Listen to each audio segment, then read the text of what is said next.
সাম্প্রতিককালে নেপালে যে ভয়াবহ বিপর্যয় হলো, এই বিপর্যয়ের কারণ কি? শুধু কি বৃষ্টি, নাকি অন্য কোনো কারণ যেটা নেপালের এই ভয়াবহ বিপর্যয়ের জন্য দায়ী? চলুন আজকে সেটা ভিডিওতে জেনে নেব। কোনো রকম পূর্বাভাস ছাড়া বা মেঘ ভাঙা বৃষ্টিপাতের আশঙ্কা ছাড়া তিব্বত থেকে নেমে আসা এক আকস্মিক হড়পা বিধ্বস্ত নেপালের বিস্তীর্ণ অঞ্চল মুহূর্তের মধ্যে তলিয়ে গেল নেপালের রাস্তাঘাট, বাড়িঘর, সেতু, সমস্ত কিছু। বহুজন হারালো তাদের কাছের এবং প্রিয় মানুষদের। মেঘ ভাঙা বৃষ্টি ছাড়া তীব্র এই হড়পা নেপথ্যে লুকিয়ে রয়েছে হিমালয়ের ভয়ঙ্কর প্রাকৃতিক দুর্যোগ, যাকে বলা হয় GLOF। কি এই GLOF?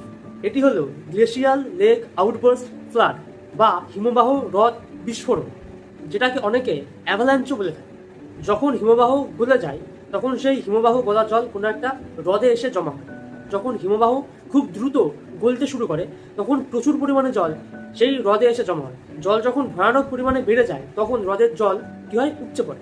কোনো কারণে সেই সুবিশাল পরিমাণ জল যদি বেরিয়ে আসে তাহলে কি হয়, সেই জল পাহাড়ের ঢাল বেয়ে ভয়ানকভাবে এবং ভীষণ তীব্র গতিতে কি হয়, নিচের দিকে নেমে আসে এবং তার গতি এবং ক্ষমতা এতটাই হয় যে সেখানে ধ্বংস ছাড়া আর কিছু হয় না। এবং যার প্রমাণ আমরা নেপালে দেখতে পাচ্ছি। হড়পাবান বা বন্যা এর একটা মূল কারণ হচ্ছে মেঘ ভাঙা বৃষ্টিপাত। কিন্তু নেপালে কিন্তু এইরকম কোনো মেঘ ভাঙা বৃষ্টি দেখা যায়নি, যা কিনা পরবর্তী সময়ে হড়পাবানে পরিণত হয়। এই যে প্রাকৃতিক ঘটনা, এই প্রাকৃতিক ঘটনার পেছনে মেঘ ভাঙা বৃষ্টির গুরুত্ব কিন্তু অনেকটাই কম। এখানে তাহলে আমরা কিসের উপরে বেশি গুরুত্ব দেব?